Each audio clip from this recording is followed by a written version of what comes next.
The stars had always been a symbol of hope for humanity. For thousands of years, people had looked at them and dreamed of visiting worlds beyond Earth. They believed the universe was full of wonders, endless mysteries waiting to be discovered. But on that quiet night, the stars stopped being symbols of hope. They became reminders of fear. The year was 2381, and Earth was no longer the same world it once was. Humanity had grown strong. Cities floated in the sky, ships crossed light years, and colonies stretched across the solar system. Mars had oceans now, and the moon had forests under domes of glass. People believed they were ready for anything, until the day the message came. It started as a faint signal, just a whisper across the stars. The deep space array on Titan detected it first. The scientists who heard it thought it was a mistake, a pattern of pulses repeating every 20 seconds in a language no one knew. Within hours, Earth's best linguists and AIs worked together to decode it. What they found made the world fall silent. "We are coming." That was the entire message. No introduction. No explanation. Just 3 words sent from a point in deep space, 400 light years away, moving toward Earth. At first, people laughed. The internet was full of jokes. Memes about aliens visiting for coffee. News channels arguing about whether it was real or fake. But a few weeks later, telescopes confirmed it, a fleet. Hundreds of ships the size of cities cutting through space like burning knives. Humanity had made many friends among the stars, small peaceful species who shared knowledge and trade. But none of them had ships like these. None of them glowed with such cold green light. The Zelthar Empire had arrived. They were ancient beyond human imagination, creatures of crystal and light, with minds connected through energy waves. Their empire stretched across 1,000 systems, and every world they conquered became silent afterward. They did not speak. They only consumed. The United Earth Command gathered quickly. Every nation, every colony, every human who could hold a weapon was called. Old conflicts were forgotten. No more borders. No more divisions. Humanity became one, for the first time in its history, because something far greater was coming for them. Admiral Lena Hart, commander of the interstellar fleet, stood in the observation deck of the orbital fortress Aegis 1. Below her, Earth turned slowly, half in light, half in darkness. She had seen many battles in her life, pirate wars on the Mars routes, the rebellion on Europa. But this was different. This time the enemy wasn't human. She spoke softly, almost to herself. "Do you think they know what they're walking into?" Her second officer, Captain Aaron Patel, stood beside her. "They think they're facing another weak world, Admiral. They don't know what Earth has survived." Lena smiled faintly. "Maybe. But we don't know what they've survived either." Far below, cities glowed like veins of light. Billions of people watched the same sky, listening to the same broadcasts. The World Broadcast Council played a single message across every screen, every speaker, every transmission line in the solar system. "This is not the end of humanity. This is the beginning of our unity. Stand strong. Stand together." For the first time, humanity's voice was one. Weeks passed. The alien fleet drew closer. Their energy readings were like nothing human science had seen before. They didn't use warp drives or fusion engines. They simply moved and fast, as if space itself bent around them. The first encounter happened near Jupiter's orbit. A small human scouting fleet, 20 destroyers led by the ship Orion's Promise, was sent to observe. They never fired a shot. When the Zelthar ships entered the area, sensors went blind. The void filled with green light, and in seconds every human ship vanished. No explosion, no debris, just silence. The news spread quickly. Fear grew stronger. Many believed it was over before it began. But Earth refused to give up. The scientists of New Geneva Institute built new weapons, designed from old alien tech shared by friendly species. They created plasma cannons and quantum shield, humanity's best hope.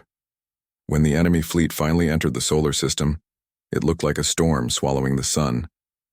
Thousands of ships spread across the void, moving with perfect coordination. Their leader, known only through intercepted signals as the Mind of Silence, sent another message. "Surrender your world, or be erased." But there was no surrender. Humanity sent its own reply, simple and human. "We do not kneel." The first great battle took place near Mars. It was called the Crimson Dawn. named after the way the planet's red surface glowed beneath the fires of war. The orbital defenses of Mars opened fire first, lines of light cutting through the dark. Massive cannons on the moons Phobos and Deimos launched energy beams that shook space itself. For a moment it seemed humanity might hold the line. Admiral Lena's flagship, Aegis I, led the fleet into formation. Her voice echoed across all channels. All ships, this is Admiral Hart. Remember who you fight for, your home, your family, your history. The stars may burn, but humanity endures. Fire all batteries. Hundreds of ships unleashed their fury. Space turned into a sea of blue fire. Dozens of alien ships were shattered, glowing like falling meteors. Cheers filled the communication lines. Humanity was fighting back. But victory was short-lived. The Zelthar adapted. Their ships began to phase, shifting between dimensions like ghosts. Human weapons passed through them harmlessly. Then came the counterattack. Waves of green energy struck and entire human fleets disappeared in seconds. The Martian defenses fell silent one after another. Lena watched her screen as red markers, friendly ships, vanished faster than she could count. "We're losing them," she whispered. Captain Patel gritted his teeth. "We can't stop them, Admiral. They're too strong." Lena looked at the screen again. A thought crossed her mind. A memory of her father, who once told her when she was young. Courage isn't about winning. It's about standing when you're outmatched. She took a deep breath. "Then we stand. Order all ships to fall back to Earth's orbit. We'll make our last stand there." As the human fleet retreated, Mars burned behind them. Millions of colonists were evacuated, but many stayed behind, fighting to buy time. Messages flooded the network. Voices of soldiers, engineers, miners, all saying the same thing. "Tell Earth we're not afraid." Those words spread faster than fear itself. On Earth, people gathered in streets and shelters watching the skies. Children held flags and old veterans returned to command posts. Humanity had faced extinction before, plagues, wars, disasters, but this was different. This time, their enemy was from the stars, and yet the fire in human hearts burned brighter than ever. In the quiet before the next storm, Admiral Lena recorded a message. It was addressed not to her superiors or soldiers, but to anyone who might survive if humanity fell. She stood before the camera, her uniform torn, and her face lit by the cold glow of the stars. "To whoever finds this, we fought because we had to. Not for power, not for pride, but for the right to exist. If you're listening, remember this. Humanity doesn't die easily. We are born from struggle. We are the storm you never see coming. Even if we fall, our fire will not fade." She paused, looking at the Earth spinning below. "This is Admiral Lena Hart of the United Earth Command, and this is our last message." But destiny wasn't done with humanity yet. As the message transmitted across the stars, a faint signal returned. Not from the Zelthar, but from deep within Earth's old lunar base. It was a voice humanity hadn't heard in decades, the AI sentinel that guarded the first interstellar drive ever made. It had been silent for generations, sleeping in the dust. Now it spoke again. "Admiral Hart, Protocol 01 initiated. Human survival probability restored. Authorization required to awaken the Titans." Lena's eyes widened. The Titans, ancient planetary defense machines built during the early colonization wars, had been buried under the moon's surface for centuries, sealed away because they were too powerful. Captain Patel looked at her. "Admiral, if we awaken them, we might destroy everything, even Earth." Lena turned toward the screen, her voice calm but firm. "If we don't, there won't be an Earth left to destroy." And so the order was given.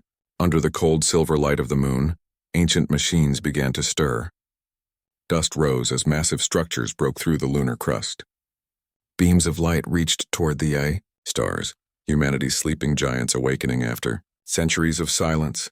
The stars that once brought fear now reflected in their eyes like mirrors of vengeance. The war for Earth had only just begun. The moon had always been silent, a graveyard of forgotten machines and the first dreams of humankind. For centuries it had watched over Earth, holding the memories of early explorers who once stepped upon its dust. But now that silence was breaking. Under its cold surface, deep in the tunnels of the Lunar Defense Archives, metal groaned and gears turned. Dust fell from ceilings untouched for hundreds of years. The Titans were waking. Each Titan was a machine the size of a mountain, part ship, part fortress, part living memory. They were built in the early days of human expansion, when Earth feared its own kind more than any alien. When the wars ended, the Titans were sealed beneath the moon's crust. Too powerful, too dangerous. Their energy cores were capable of burning a planet to ash. Humanity had promised never to use them again, but promises are often broken when survival is at stake.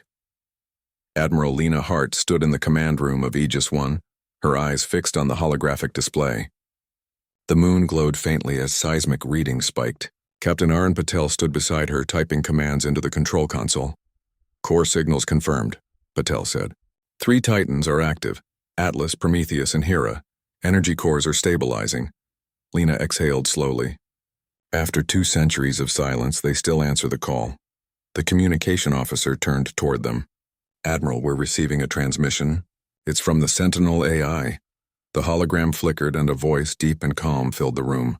"Admiral Lena Hart, authorization code confirmed. Titan's awakening sequence complete. Awaiting human command." Lena stepped closer. "Sentinel, can you link their systems to our defense grid?" "Affirmative. But be warned. Titan-class energy output may cause catastrophic damage to lunar surface integrity." "Proceed?" Lena didn't hesitate. "Proceed." A low rumble echoed through space. From Earth, people could see it. 3 massive lights breaking through the moon's crust like stars being born. The Titans rose slowly, surrounded by waves of silver dust. Their frames gleamed with energy lines, ancient but alive. Each one carried enough power to challenge an army. The first Atlas was built to defend worlds. It was shaped like a colossal guardian, with broad shields and cannons the size of skyscrapers. The second Prometheus was fire itself, a moving forge that could ignite space with plasma storms. And the third, Hera, was the mind, a command unit that linked every weapon, every satellite, every human defense together into one. For the first time since the war began, hope flickered again. Meanwhile, the Zelthar fleet was approaching Earth's orbit. Their ships glowed like emerald lightning, spreading across the void in perfect formation. Their leader, known as the Mind of Silence, communicated through pulses of light. The alien collective could not understand human emotion. To them, survival was mathematics and conquest was purpose. They observed the awakening of the Titans from afar. To their vast network of consciousness, it was simply an unexpected variable. Energy readings escalating. Source: lunar body. Probability of resistance: 0.003%. Their decision was instant. Proceed with cleansing. Green light spread from their ships, forming massive energy waves, each one strong enough to shatter moons. The battle for Earth was seconds away. On Earth, the skies filled with lights, defense drones, fighter squadrons, and planetary shields flickering to life. Billions of people watched from below, unable to look away. Some prayed, some cried. Some just stood in silence, holding hands as if the warmth could protect them. In the control room, Admiral Lena gave her orders calmly. "Activate Titan command link." The hologram of the Sentinel AI glowed brighter. Link established. Titans responding. Across the moon's surface, the Titans turned toward the incoming alien fleet. Massive cannons unfolded from their arms and backs, glowing with blue-white light. Their systems hummed with the deep pulse of awakening hearts.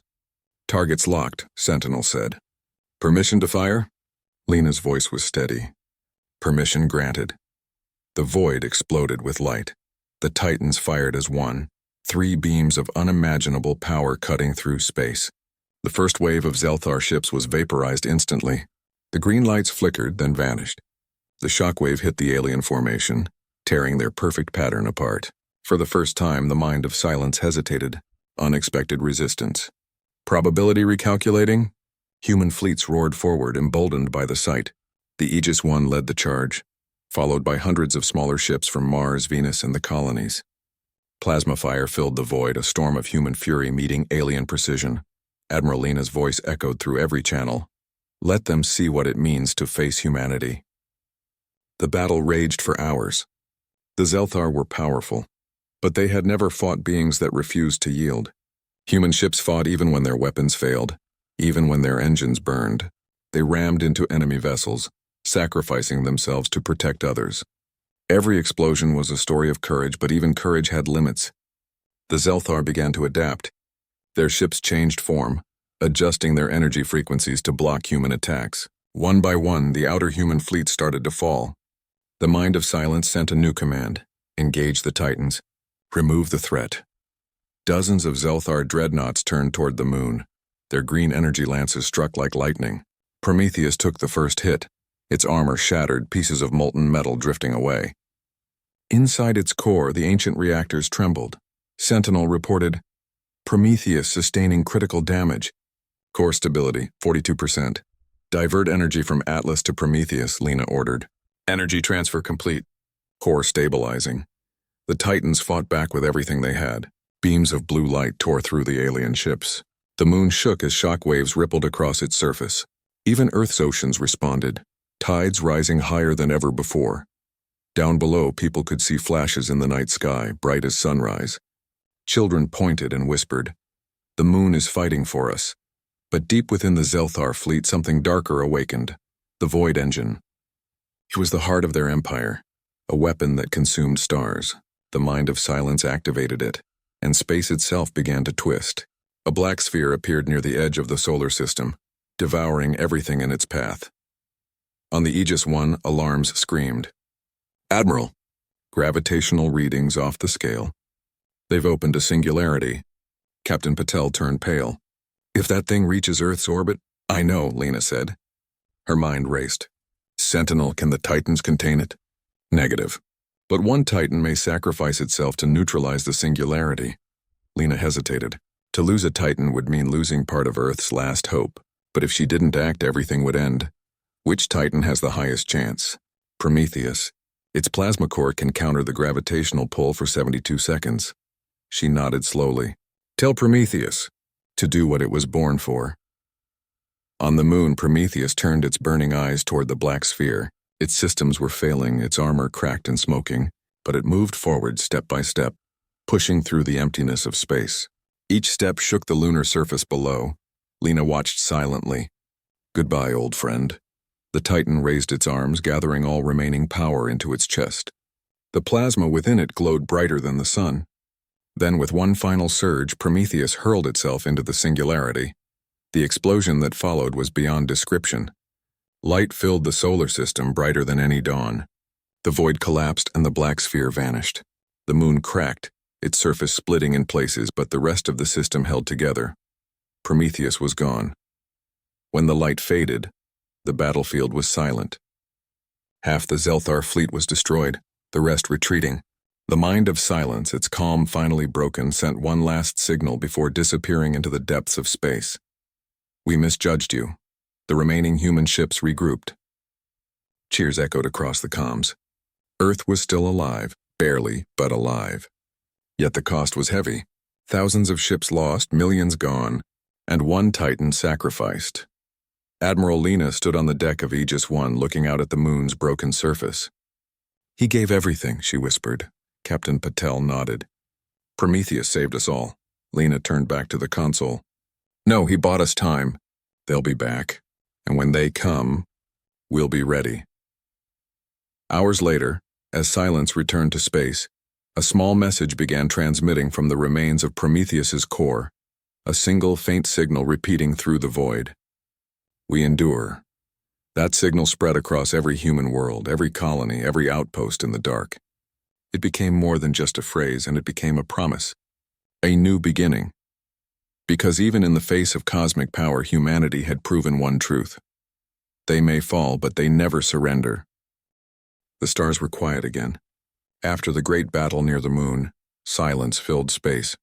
A silence so deep it almost felt sacred. The burned remains of alien ships drifted like dark shadows, reflecting the faint blue light of Earth. The war had stopped, but peace had not yet begun.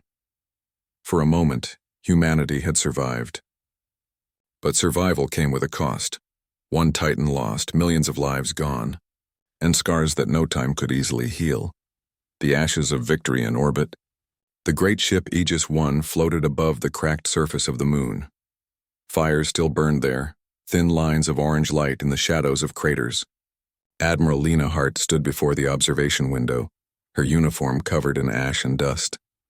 Her face was calm, but her eyes told another story. Behind that calmness was sorrow. the weight of every soul lost. Captain Aaron Patel entered quietly. He had not spoken much since the battle ended. Like many others, he had lost friends, good people who never made it back from Mars or the lunar front.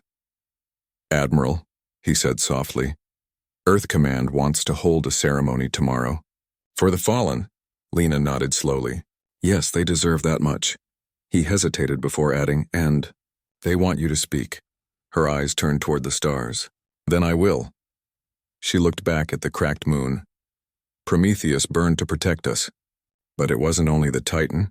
It was the humans who built it, who trusted it, who believed in it. "Every ship that fell bought us one more breath of freedom." Patel's voice was low. "Do you think it's over?" "No," Lena said. "They will come again. Empires like the Zelthar don't forget defeat. They rebuild, they learn, and they return stronger." She turned toward him, her eyes cold but fierce. "So we must be ready." Earth's silent mourning. The next day, the world stood still. From the frozen cities of Mars to the floating colonies above Venus, every human settlement held its breath. On Earth, millions gathered in the ruins of New Geneva, now the new capital of humanity. The sky above was filled with holographic images, names of the lost glowing softly like stars. Admiral Lena stood before the crowd. She wore a black coat, simple and unadorned. Behind her, the flags of every human nation and colony hung together, united for the first time in centuries. Her voice echoed through the broadcast towers, reaching every human ear in the system. "We are alive because of sacrifice. We stand here because others fell. They did not die for glory or power. They died so we could have tomorrow." The crowd was silent, tears glistening in many eyes. "We lost Prometheus and our fire, but the fire lives on inside us. We are humanity. We rise from ashes. We rebuild. We endure." When she finished, there was no applause and only quiet respect. People looked up at the sky where the moon still glowed faintly, cracked but shining. The war had left its mark there, a reminder that peace was not a gift, but something bought with courage. The mystery signal 3 weeks after the ceremony, something strange happened. In the control chamber of the Lunar Archive, the Sentinel AI flickered to life again. Its systems had been damaged during the battle, but one of its sensors caught something unusual, a weak, repeating signal. The transmission came from beyond Neptune, from the farthest edge of the solar system. At first it sounded like static. Then the pattern became clear. Short bursts, long pauses, and a voice buried deep within. "Help. Survivors? This is Echo Station 9. Lena listened in silence as engineers cleaned the signal. It was human, old Earth code used by military outposts before the war. But there were no stations beyond Neptune now. None that should have survived. Captain Patel frowned. "Admiral, that's impossible. Every outpost past the Kuiper Belt was abandoned a century ago." Lena's expression didn't change. "And yet someone's out there." She turned to the tactical map. "Set course for the outer system. Prepare Aegis 1 for deep space travel." Patel looked surprised. "You're going yourself?" "Yes," she said. "If someone's alive out there, I owe it to them. And if it's not human, we need to know." Journey into the dark, the journey to the edge of the solar system took 2 weeks at lightfold speed. The Aegis 1 traveled through empty space, surrounded by fragments of old satellites and silent wrecks from the first colonization era. The deeper they went, the darker it became. Even the stars seemed dimmer here, hidden behind cosmic dust. Inside the command bridge, the crew worked quietly. The war had changed them. They were more disciplined, more united. They no longer fought for countries or names. They fought for survival itself.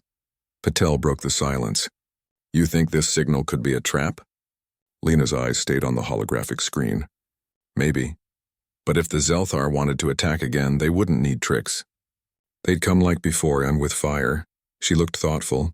"No, this feels different. There's something waiting out there." Hours later, they reached the signal's source, a small asteroid field orbiting the frozen planet Nix. In the center was a strange sight, a ruined space station, half buried in rock and ice. It was ancient, built long before the great unification of Earth. The letters E9 were barely visible on its surface. "Echo Station 9, Patel whispered. "It's real." They docked carefully. The lights inside were faint, flickering blue. Everything was covered in frost. The air was thin but breathable. As Lena and her team entered, the sound of their boots echoed in the cold metal corridors. It felt like walking through a tomb. The survivor in the main control room. They found him, a man sitting beside a broken console wrapped in a torn survival suit. His beard was white, his eyes distant, but when he saw them, he smiled weakly. "You came," he whispered. Lena knelt beside him. "Who are you?" "My name is Dr. Elias Vorn," he said slowly. "Station Commander." "Research Unit Delta 9. Patel looked confused. "That can't be. Delta 9 was shut down over 100 years ago." Elias smiled faintly. "Time moves differently here." He looked at Lena. "You fought them, didn't you?" "The Zelthar?" Lena nodded. "Yes, they attacked Earth. We survived for now." Elias's expression darkened. "Then you must listen carefully. The Zelthar were not the first." Lena frowned. "What do you mean?" He turned the broken console toward them. The screen flickered, showing strange shapes. Massive alien structures floating in deep space far beyond any known system. "They were running," Elias said softly. "The Zelthar were escaping from something greater, something they called the silence beyond stars." The crew exchanged uneasy glances. Lena's voice was quiet but steady. "You're saying the Zelthar were afraid?" Elias nodded. "Yes, they were conquerors, but they were also running, and now? That thing is moving toward our galaxy." The forgotten truth. For hours, Elias explained what he had learned. Echo Station 9 had been built to study dark energy signals at the edge of human reach. But one day, decades ago, they detected something vast, an energy field so large it covered entire star clusters. It wasn't radiation. It wasn't gravity. It was emptiness, a void that consumed everything it touched. The Zelthar had encountered it long before they reached Earth. Their empire was falling apart, planet by planet, as this silence consumed their worlds. That was why they expanded, not out of hunger for power, but out of fear. They thought if they could absorb enough life, enough energy, Elias said, they might survive it. But they failed. The silence is not a weapon, it's a force. It doesn't destroy with fire. It erases, Patel whispered. Erases? Elias nodded. Worlds vanish. Not explode. Not burn. They just stop existing. No light. No trace. The room fell silent. Even the hum of the engines seemed to fade. Lena stood still, processing his words. The war they had just fought, all the blood, all the loss. It was only the beginning. The decision. Elias looked weak, his body trembling. You have to warn Earth, prepare them. The Zelthar may come again, but not to fight, to beg for help. Lena placed a hand on his shoulder. You'll come with us. You'll tell the council yourself. He smiled faintly. I'm not going anywhere. My body's too old. My time ended long ago. But take the data core. Everything I recorded is in there. He handed her a small black device. Keep the light alive. Moments later, his eyes closed. The room fell quiet again. Lena stood for a long moment, then saluted silently before turning away. Returned to the light. The Aegis One left Echo Station 9 behind, carrying the last message of Dr. Vorn and the dark truth of what lay beyond the stars. As they crossed back into the inner system, Lena sent a coded transmission to Earth Command. New threat detected. Unknown origin. Codename The Silence. Prepare all colonies. Strengthen defenses. Humanity's war is not over. She stood before the window, watching the distant Earth glowing blue and bright. For a moment she allowed herself to feel the pain, the fear, the endless fatigue. Then she straightened her shoulders. Captain Patel stepped beside her.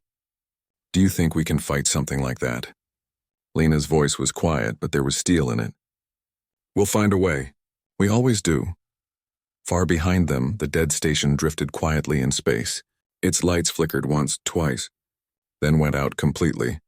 But deep within its frozen heart, a small transmitter blinked, sending one final signal into the darkness, far beyond human reach. They are coming. The stars had changed. Weeks after Admiral Lena Hart and her crew returned from the frozen ruins of Echo Station 9, the universe itself seemed quieter. The scientists on Earth noticed it first. Faint disappearances in the night sky. Some stars were simply gone. Not exploded, not dimmed, gone. The telescopes showed empty black where once there had been light. People thought it was a technical error, a glitch. But it wasn't. The silence had begun to move. The warning inside. The High Command Chamber of Aegis I, the Council of the United Earth Command, gathered once again. Holographic screens glowed around the large circular table. Maps of galaxies, battle records, and readings from distant telescopes filled the air. Admiral Lena Hart stood at the center, her expression cold but calm. Behind her, the blue hologram of Dr. Vorn's data core hovered silently. The last words of the man who had died in the dark. His recorded voice echoed through the room. It consumes not by force but by absence. The silence does not destroy, it erases. Every atom, every particle vanishes without trace. The council members listened in stunned silence. Some exchanged worried looks. The oldest of them, Chancellor Miraden, spoke first.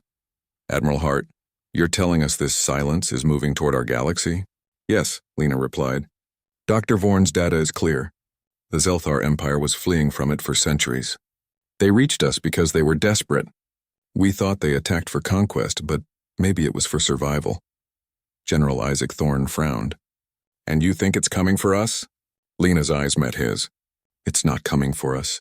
It's coming for everything. The room went quiet again. The only sound was the faint hum of the holograms. Finally, the Chancellor asked, What do you propose? Lena's voice was steady. We prepare. We unite every world, every colony, every resource. We build what Prometheus died for, a defense that can face the unknown. A new alliance. Over the next months, humanity moved with purpose. Factories on Earth, Mars, and the Moon worked day and night. Massive shipyards floated in orbit, building new fleets. The remaining Titans, Atlas and Hera, were repaired and upgraded. Engineers added new cores, new shielding, new weapons based on captured Zelthar technology. But humanity didn't stop there. Lena did something no one expected. She sent a message into the stars on the same frequency the Zelthar had once used. To the Zelthar Empire, and this is Admiral Lena Hart of Earth, we know your pain. We know what hunts you. We do not seek vengeance. We seek survival. Come to us and we will fight together. Many thought it was madness. The Zelthar had nearly destroyed Earth. Billions had died because of them. But Lena believed something stronger than hate could still rise. Understanding. For weeks, there was no answer. Then one night, as Aegis I orbited above the glowing Earth, the stars shimmered, cow green light filled the sky. Dozens of Zelthar ships appeared, their hulls cracked, their energy fading. They came not as conquerors, but as refugees. The meeting of enemies. Lena stood on the landing platform of Aegis I as the first Zelthar craft descended. The air shimmered with energy as the ship opened. Inside stood a figure made of translucent crystal and light. Its body pulsed with faint green hues, and its voice was like an echo inside the mind. Human, you speak the words of unity. Why? Lena didn't flinch. Because we understand loss. We fought you and we survived. But if we keep fighting each other, neither of us will survive the silence. The alien's light shifted color. An emotion, perhaps confusion. You are not afraid? Lena smiled faintly. Every human is afraid, but fear does not stop us. There was a long silence.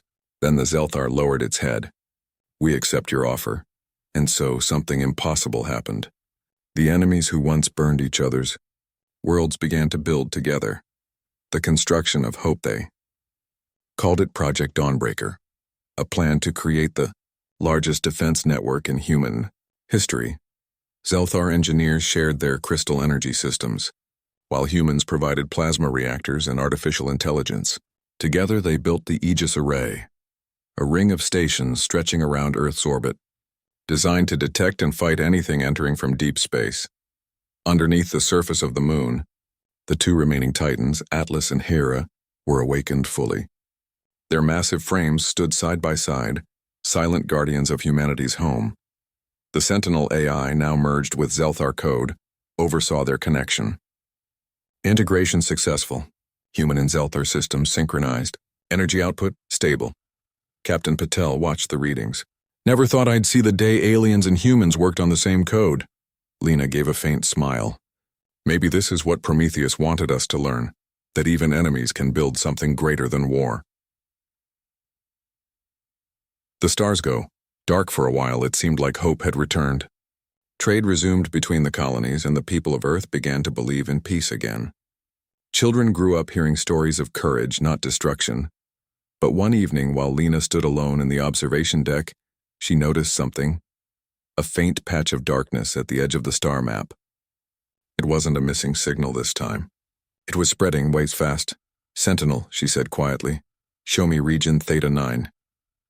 The hologram shifted, showing a distant cluster of stars, all fading one by one. No explosion, no radiation, just nothing. "Confirmed," Sentinel said. "The silence has reached the Perseus cluster." Lena felt a cold chill run through her chest.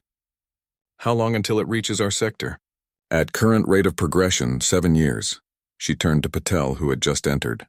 7 years, she whispered. "That's all we have." The Plan A new strategy was born. Humanity and the Zelthar began developing a weapon, not to destroy the silence, but to understand it. The project was led by both species and named Echo 1, after the station that warned them. The goal: send an unmanned probe directly into the edge of the silence, equipped with recording and analysis technology unlike anything ever made. In a vast chamber on the moon, the probe was built, a shining spear of light and steel. It was small, but inside it held the combined knowledge of 2 civilizations. During the final briefing, Patel asked, "What if it never comes back?" Lena looked at the glowing vessel. "Then at least we'll know what took it." When the day came, millions watched as the Echo 1 probe launched into the void, its engines blazing. It disappeared beyond the outer planets, heading toward the empty black that had swallowed so many stars. Weeks turned into months. The signal from the probe grew weaker, until one day, it vanished completely. Everyone feared the worst, until months later, the probe spoke, the message in the middle of the night. Alarms echoed across Aegis 1. The communications officer shouted, "Signal detected! It's Echo 1. Lena rushed to the control room. "Put it on screen." Static filled the air. Then a faint image appeared, a swirl of darkness, endless and vast. The voice of the probe's AI trembled as if afraid. "This is Echo 1. We have reached the edge. The silence is not space, it's absence. Time and matter are collapsing here. No gravity, no light, no sound. There are shapes, moving." The screen flickered again. Behind the static, something could be seen. Massive shadows like clouds of living darkness, shifting and pulsing. "They are aware. They are..." The signal cut out for several seconds. No one moved. The room was completely silent. Lena stood frozen, staring at the empty screen. Captain Patel whispered, "What were those things?" Lena's voice was quiet but steady. "Whatever they are, they're not from this universe." Shadows of fear, the news spread quickly. Across the colonies, people whispered about the end of stars. Some thought it was superstition. Others believed it was destiny. But among the soldiers and scientists, fear began to grow again. On Mars, the Defense Council began building underground shelters. On Earth, people lit candles at night, praying the light would never fade. Meanwhile, the Zelthar survivors sent one final transmission from their home system, before even their stars vanished. "The silence is awake. We will try to slow it. If we fall, remember us." That message ended with 3 simple words, the same ones humanity once used to defy extinction. "We endure." Lena listened to it in silence. Then she turned to the Sentinel AI. "Begin preparations. If they fall, we stand next." "Understood." Activating Global Defense Protocol. The Titan's eyes glowed once more, Atlas in blue, Hera in white. Across the skies, new ships launched, smaller but faster, built for defense and rescue. Humanity was no longer a scattered species. It was one voice, one purpose. The quiet before the storm, 7 years passed. The stars continued to vanish one by one until only a few still shone on the horizon. Humanity had done everything it could, built weapons, created alliances, prepared every soul for what was coming, and then one day at the edge of the solar system, the darkness finally appeared, a wave of blackness moving like smoke through the void. Alarms echoed across Aegis 1. Patel shouted, "It's here!" The silence has entered the outer system. Lena stood before the massive window, watching the faint outline of the darkness approach. Her heart was heavy, but her voice was calm. Then this is it, she said. The final test of who we are. She turned toward her crew, human and Zelthar alike. We stand together. No running. No surrender. If the universe itself ends, humanity will face it standing. The crew saluted. The Titans powered up, their lights bright as twin suns. And as the first wave of darkness reached them, Admiral Lena whispered the words that had carried through every battle, every loss, every moment of fear. We. The universe was dying, and humanity stood at its edge. The stars that once painted the night sky were gone, swallowed by the growing tide of darkness known as the silence. Planets disappeared without sound. Moons faded like dust. Only one small system still shone, the home of mankind. Above the blue glow of Earth, the Fortress Aegis I orbited like a last candle in endless night. Inside its command hall, Admiral Lena Hart watched the outer screens. Beyond the glass, a black horizon approached. It was beautiful in a terrible way, slow, calm, and unstoppable. Every person aboard knew what was coming. They had built defenses, joined hands with former enemies, and poured their hearts into survival. But deep inside, they also knew that nothing could truly stop the end. Still, Lena stood tall. Her people would not vanish in fear. They would leave behind a message, a story of who they were. The beginning of the end report, Lena said quietly. Captain Patel's voice trembled. The silence has reached Neptune's orbit.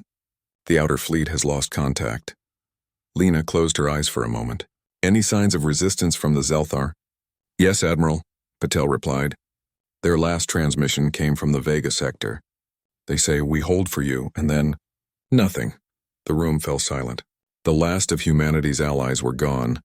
Dr. Mara Keene, the chief scientist, looked at the readings. The silence is not just darkness. It bends time itself. Energy fades, light slows, even thought weakens near it.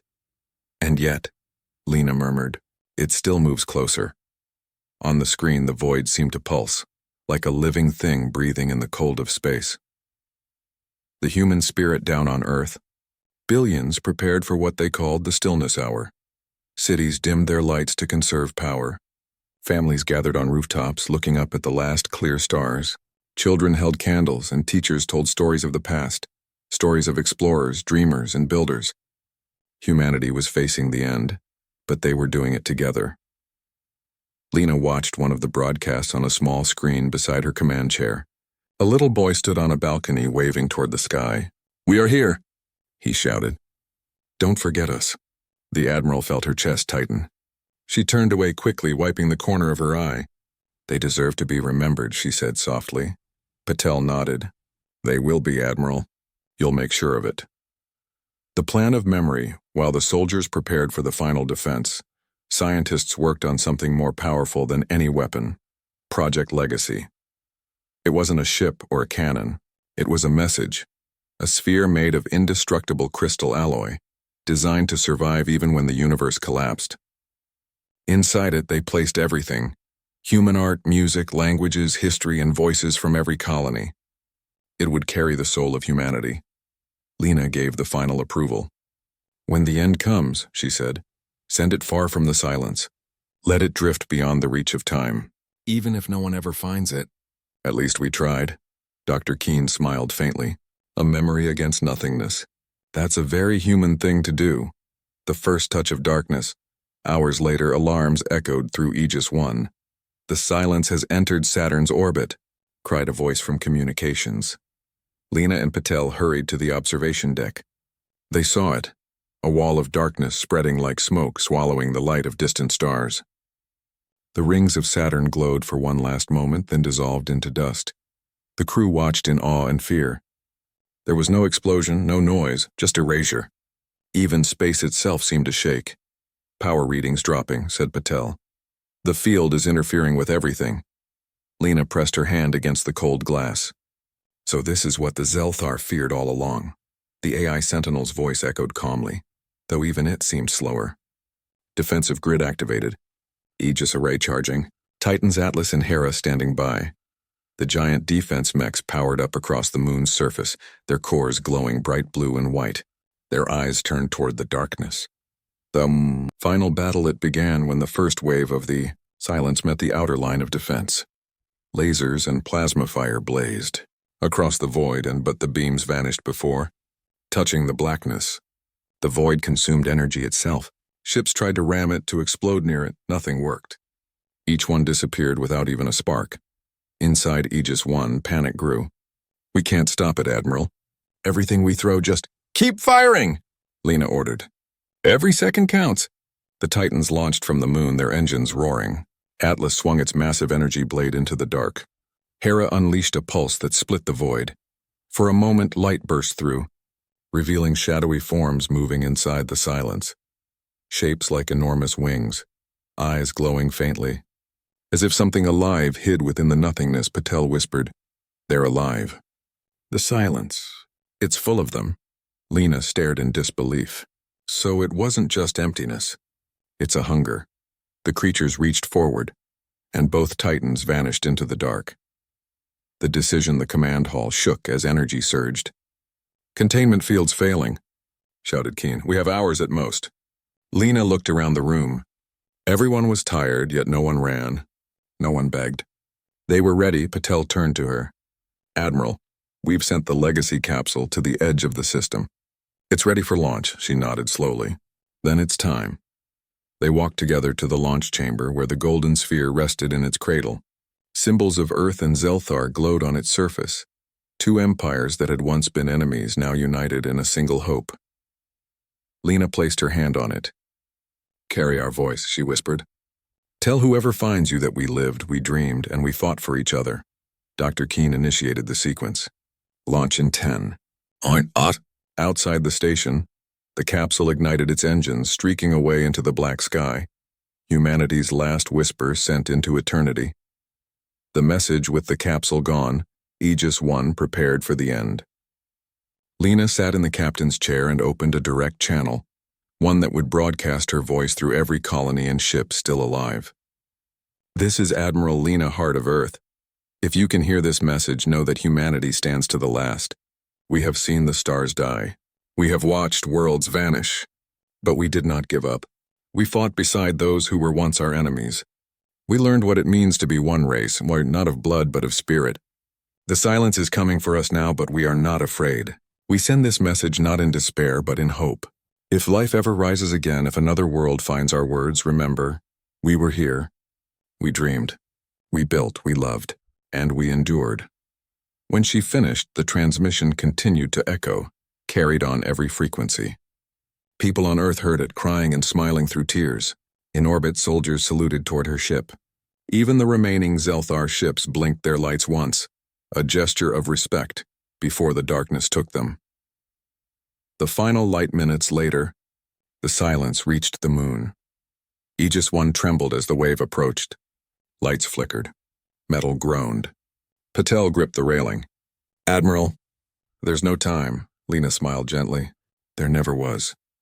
She looked out the window one last time, at Earth, shining below like a jewel in the night. Cities glittered, oceans glowed. She whispered, "Beautiful, isn't it?" Patel nodded. "Always." The AI Sentinel spoke softly. "Admiral Hart, it has been an honor." "Thank you, Sentinel," she said. "Power down all weapons. Use remaining energy to amplify the broadcast. Let our message reach as far as it can." Confirmed. The ship's lights dimmed, but its signal grew stronger, pushing through the void like a heartbeat. The silence touched the edge of Earth's atmosphere. The sky turned black. Oceans froze in a moment of still beauty. And then, silence. The echo in forever far away, beyond galaxies and beyond time, the legacy capsule drifted. It passed through the last fragments of light untouched by the collapse. Inside it, Lena's message continued to play, endlessly looping. We dreamed. We built, we loved, and we endured. Centuries, or perhaps eternities later, something found it. A new being, born from another universe floating through the dark, stopped and listened. It did not understand the language, but it felt the emotion. In the fading echoes of a forgotten species, it sensed warmth, the warmth of courage. And so long after the stars died, the story of humanity continued. Not in body, but in memory. The universe was silent. But within that silence, a whisper remained. We endure. Epilogue. The last message thousands of years later, light returned to the void. A new cosmos unfolded and young stars were born again. Among them drifted a small golden sphere, glowing faintly. When it landed on the surface of a newborn world, curious creatures gathered around it. The sphere opened and a voice spoke. This is the story of humanity. We were born from a small blue world. We loved, we fought, we dreamed. And even when the universe fell, we sent this message. If you hear us, know that life is worth living, because no matter how dark it becomes, hope is stronger. The creatures looked up at the sky where new stars shone, and somewhere beyond time, the memory of Admiral Lena Hart and the people of Earth smiled.